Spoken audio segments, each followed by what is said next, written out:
back. If you're new, welcome to a very mad place where things happen and we think it's okay. So, what did I do today? I bought a penguin for a friend. I bought myself a new piercing. Well, it was already pierced, but I got myself a new bar for my piercing. I got my eyebrows done, which I'm happy with. And I saved somebody's life. I did. Me, the most clumsiest person in the world. I was on the bus on my way home from town. Oh my god, what was that? Yep. The rest of the video was like that. So now I'm here, just after having a bath, without any makeup on, to come tell you what actually happened. Basically, I got on the bus and I had my headphones in, I was listening to my music, doesn't matter music, and there was a woman sat in front of me and she kept going,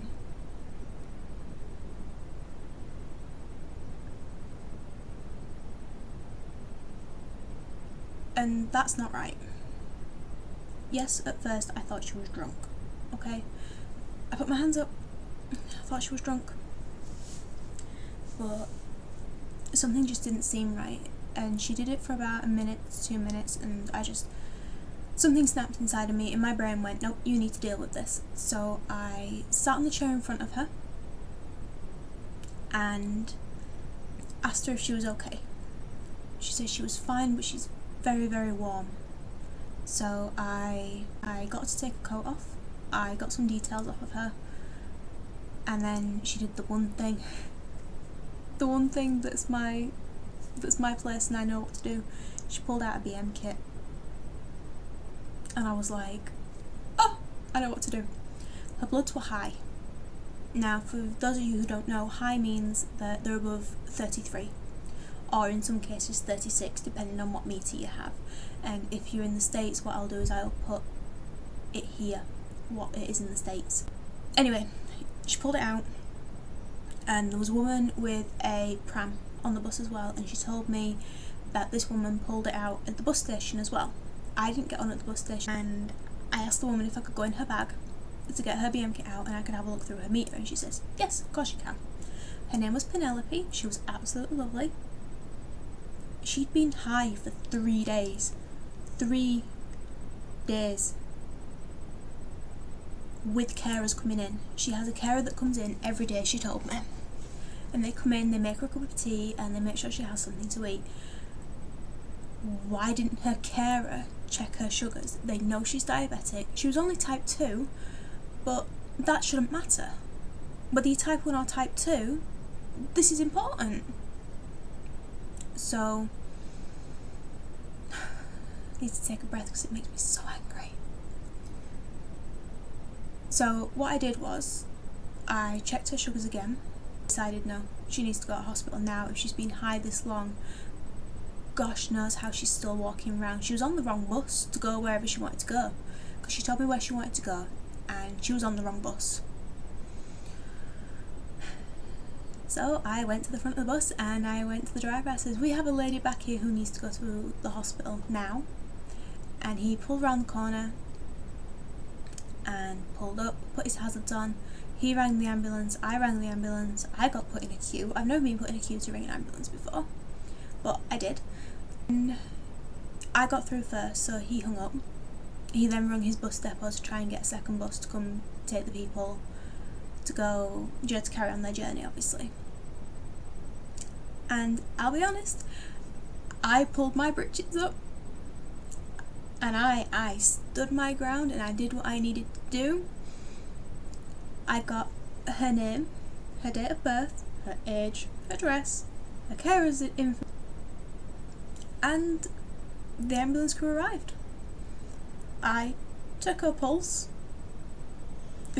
Gosh only knows how it was correct, but I took her pulse. I had to keep her concentrating on something and she couldn't, so the first thing that I thought, college coursework, I got her to read it and just tell me what it was about.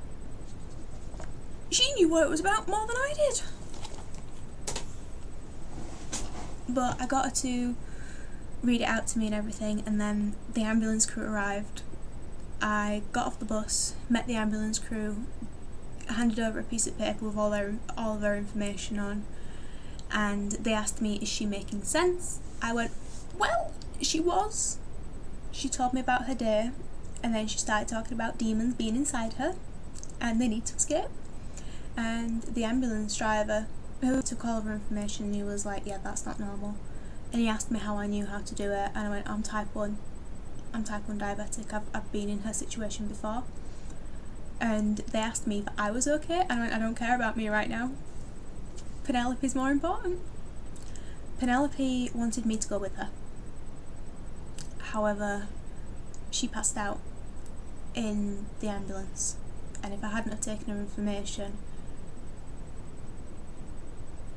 they wouldn't have known. And I really shouldn't be smiling about this, but I felt so empowered by helping this woman that I just couldn't believe it. I knew what to do. I knew how to do it. I kept my calm. I out in the ambulance crew wouldn't let me go with her because I'm not family, which I understand. I'm not family. I'm just some girl on a bus. And the ambulance crew, as they left, told me that if I hadn't have rung the ambulance when I did, she wouldn't have made it past the night. And yeah, that is scary. But that's diabetes. It is scary.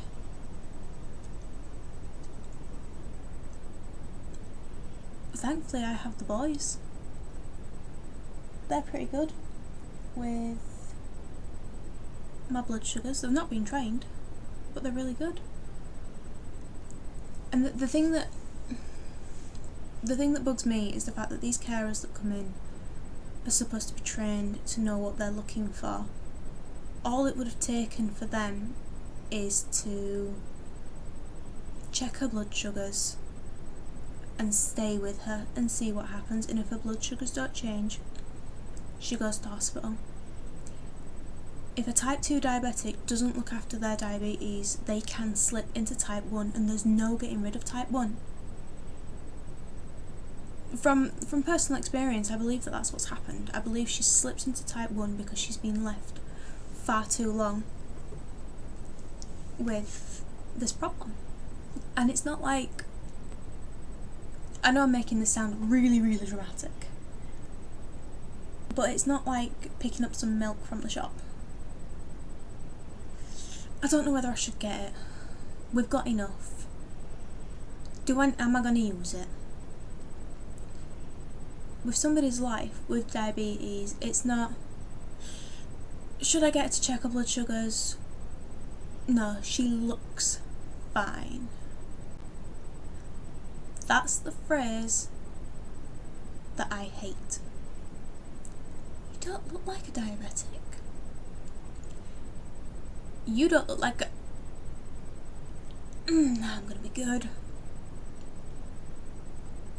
I'm in contact with the bus company to try and get the footage from that day, because at the moment nobody believes me. I am no good in crisis. Nope.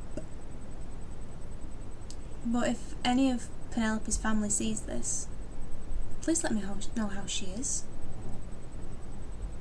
I am curious. Like, I genuinely want to know. But yeah, guys, thank you for watching. It has been a pleasure coming back to my old system because my camera decided to break. And I hope you all have a fantastic week. I don't normally do this, but please share this video because I want to help show people who have anxiety and depression that when the time comes, you might be surprised what you're capable of. I know I was, but yeah, when the time comes,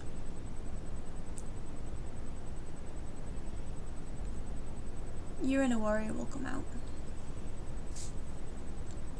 Good night.